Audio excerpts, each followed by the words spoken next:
it is sitting in second reading. It is stuck in second reading. It did not get advanced today, which is a good sign, because maybe the people that are pushing it stop pushing it because they got a little bit of pressure from people like us. But it needs to go to third reading before it comes to us, and it has not done that. So I'm hoping it doesn't come to us. But just so you know what we're talking about, this bill would change the definition of juvenile for the sole purpose of letting illegal immigrants of that age range receive benefits. In other words, between these illegals between the ages of 18 and 21, they would become wards of the court. And I'm going to use Shauna's words here. Bottom line, this bill is proposing a change to the state definition of juvenile, which has significant fiscal implications solely to allow young adult illegal immigrants to receive a green card and benefits.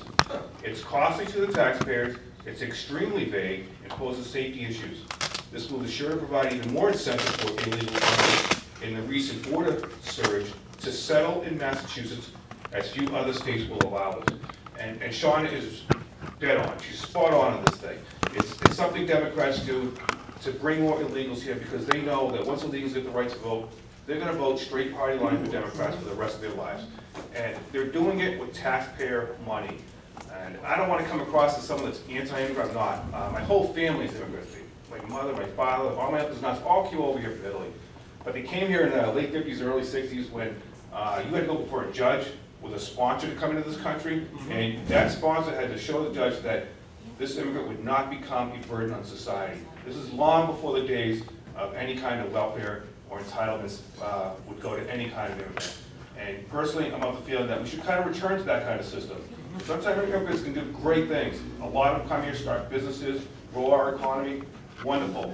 But it's against all of our best interests to have people coming here from all over the world who then go on the dole and expect us to pay their bills for the rest of their lives. We just can't afford it. We can barely afford it for our own people.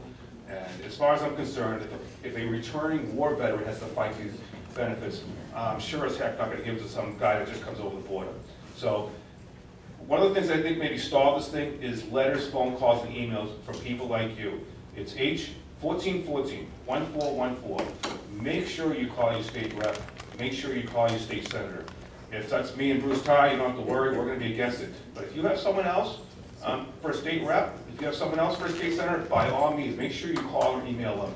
Tell them how you feel about that. Tell them we don't need to change the definition of juvenile just so we can find a better way to give benefits to these adults that are coming in from a foreign country. But thank you, Ted. Thanks for giving me a chance to speak. Thank you, Len. So make sure you make those phone calls. Patrick? Yeah, just one point on that. Remember, the driver's license for illegal aliens was out there as well not too long ago. And one of the groups that is for it actually came out and said that there was a vocal, small group of people who were, putting the fear of God into the representatives.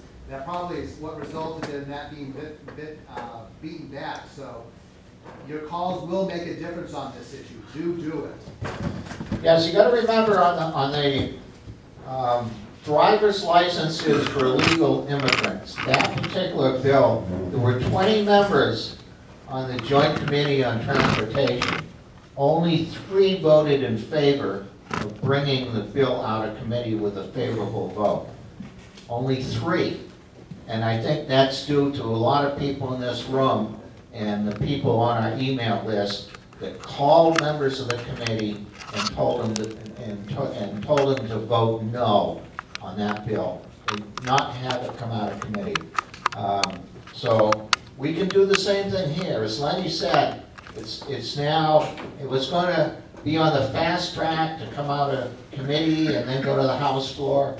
It came out of committee on Monday. It's supposed to go on the House floor today. That's what we were told over the last several days. And now, according to Lenny and Shauna, it's hit a snag. So there's been a problem, and it's probably because people are making phone calls. So please keep it up over the next couple of days, and let's make sure it never gets to the House floor, because we have only a couple of weeks left. The session is over July 31st. So if we can keep it from coming to the floor over the next couple of weeks, we will kill it for the year. So it's worth making the phone calls. And call somebody, even if Jim Lyons is your rep or Bruce Tack, call somebody that's not in, that is not your rep. And just say, well, even if you're not my rep, this is a bill that affects everybody in the state. That's all you have to say. And tell them you're opposed to it. And then if you get my emails, you know there's a website you can go to that will give you some talking points on H1414. It's a bad bill. I talked to Jim Lyons about it last night. He says if it does come up on the floor, he will testify against it on the House floor.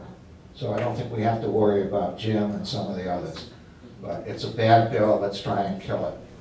So, hold on a minute. Are you all set, ready to go? Okay. Oh, thanks. All right, so we're going to go on to our featured speaker tonight, is Michael Jandre. And Michael teaches a course. He's a professor at Middlesex Community College. He's an expert on Common Core. We haven't had her speak on Common Core, even though we've sort of talked about it in passing before. And you know, Patrick with the Greater Boston Tea Party has some science here about it in the past and so forth. But this will be the first time we've had somebody actually talk about how bad it is and what it will do to the Massachusetts educational system. So Michael, come on up and tell us about it.